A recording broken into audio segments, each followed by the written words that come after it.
ফজরের 2 রাকাত সুন্নতের পরে 100 বার দোয়াটি পড়ুন, দুনিয়া আপনার কাছে নত হবে, আপনি ধনী হয়ে যাবেন ইনশাআল্লাহ। এটা আমার কথা নয়, নবী সাল্লাল্লাহু আলাইহি ওয়াসাল্লাম নিজে জানিয়ে দিয়েছেন। জিয়াউন নবী এই কিতাবের 5 নম্বর খণ্ডের 902 নম্বর পৃষ্ঠায় এই হাদিসটি রয়েছে। ইমাম মালিক রাহমাতুল্লাহি আলাইহি তিনি এই হাদিসটি বর্ণনা করেছেন। ইবনে ওমর অর্থাৎ আব্দুল্লাহ ইবনে ওমর রাদিয়াল্লাহু তাআলা হাদিসটি বর্ণনা করেছেন। ইমাম মালিক রাহমাতুল্লাহি আলাইহি সূত্রে আব্দুল্লাহ ইবনে ওমর রাদিয়াল্লাহু তাআলা এই হাদিসটি বর্ণনা করেছেন। আব্দুল্লাহ ইবনে ওমর রাদিয়াল্লাহু তাআলা তিনি বলেন, একবার নবীজি সাল্লাল্লাহু আলাইহি ওয়াসাল্লামের কাছে এক ব্যক্তি আসলেন।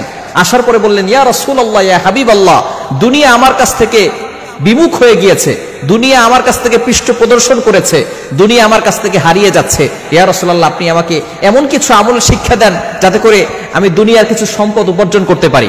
নবীজি সাল্লাল্লাহু আলাইহি ওয়াসাল্লাম সেই সাহাবীকে বললেন, তুমি কি ফেরেশতাদের দোয়া ও আল্লাহ তাআলার সৃষ্টিজীবের সকল সৃষ্টিজীবের তাসবিহ তুমি পড়ো না?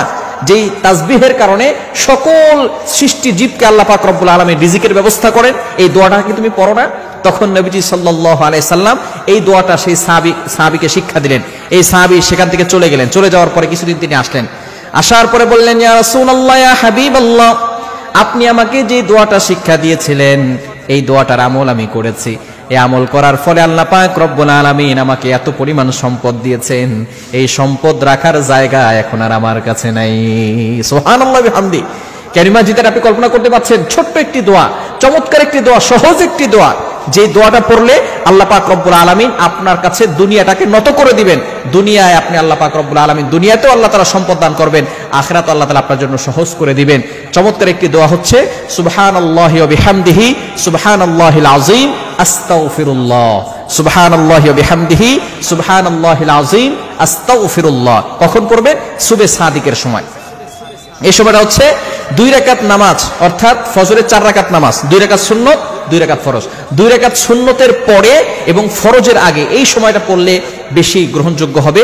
এই সময় পড়লে, কেননা আজানের পরে ইকামতের আগে দোয়া করলে সেই দোয়াটা কবুল হয়, এটা আমরা অনেকে জানি না। আদ-দুআউ লা ইউরাদ্দু বাইনাল আযানি ওয়াল ইকামা, আজান এবং ইকামতের মাঝখানে যে দোয়াটা করা হয় সেই দোয়া আল্লাহ পাক রব্বুল আলামিন অ্যাকসেপ্ট করে নেন, কবুল করে নেন। এই সময় যদি আপনি 100 বার এই দোয়াটা পড়তে পারেন প্রতিনিয়ত, আল্লাহ পাক রব্বুল আলামিন আপনাকে ধনী বানিয়ে দিবেন, দুনিয়া আপনার কাছে নত করে দিবেন। সুবহানাল্লাহি ওয়া বিহামদিহি সুবহানাল্লাহিল আযীম আস্তাগফিরুল্লাহ। বুখারী শরীফের সর্বশেষ হাদিস। চমৎকার এই হাদিসের ভিতরে এই 2টি বাক্যের কথা উল্লেখ করা হয়েছে।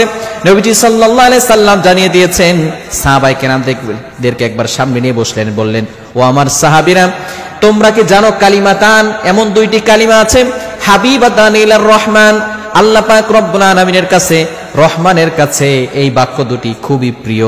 এমন 2টি বাক্য আছে যে বাক্য দুটি আল্লাহ তাআলার কাছে খুবই প্রিয়। খাফিফাতান আলাল লিসান, মুখে উচ্চারণ করা সহজ। সাহাবায়ে কেরাম তো হতবাক হয়ে গেলেন, আল্লাহর কাছে সবচেয়ে প্রিয় বাক্য কোন দুটি হতে পারে? এবার সাহাবায়ে কেরাম একটু নড়ে চড়ে বসলেন। ইয়া রাসূলুল্লাহ, বলেন না বাক্য দুটি কি? নবী সাল্লাল্লাহু আলাইহি সাল্লাম বললেন, খাফিফাতান আলাল লিসান, মুখে উচ্চারণ করা সহজ। এরপরে সাহাবায়ে কেরাম আরেকটু নড়ে চড়ে বসলেন, মুখে উচ্চারণ করাও সহজ, আবার আল্লাহর কাছেও প্রিয়, এমন কি বাক্য ইয়া রাসূলুল্লাহ একটু বলেন। এরপর নবী সাল্লাল্লাহু আলাইহি সাল্লাম বলছেন, সাকিলাতানে ফিল মিজান, শুধু তাই নয়, মিজানের পাল্লায় সবচেয়ে ভারী হবে, বেশি ভারী হবে এই আমলটি। এবার সাহাবায়ে কেরাম নড়ে চড়ে বসলেন, ইয়া রাসূলুল্লাহ বাক্য দুটি বলেন না। এবার নবীজি সাল্লাল্লাহু আলাইহি সাল্লাম বলা শুরু করেছেন, সুবহানাল্লাহি ওয়া বিহামদি সুবহানাল্লাহিল আযীম, সুবহানাল্লাহি ওয়া বিহামদি সুবহানাল্লাহিল আযীম, আল্লাহ তাআলার কাছে সবচেয়ে প্রিয় বাক্য। এজন্য আপনি সব সময়, শুধু ওই সময় না, সূরা সাদিকের সময় না, আপনি সব সময় ওই সময় পড়বেন এবং সব সময় পড়তে পারেন সুবহানাল্লাহি ওয়া বিহামদিহি সুবহানাল্লাহিল আযীম। তাহলে আল্লাহ পাক রব্বুল আলামিন দুনিয়া আপনার কাছে নত করে দিবেন এবং আখিরাতেও আল্লাহ তাআলা আপনার জন্য আমলের পাল্লা ভারী করে দিয়ে আল্লাহ তাআলা আপনার জন্য জান্নাতের ব্যবস্থা করে দিবেন। এজন্য আমলটি করতে পারবো তো ইনশাআল্লাহ। আল্লাহ তাআলা আমাদের সকলকে এই আমলটি করার তৌফিক দান করে।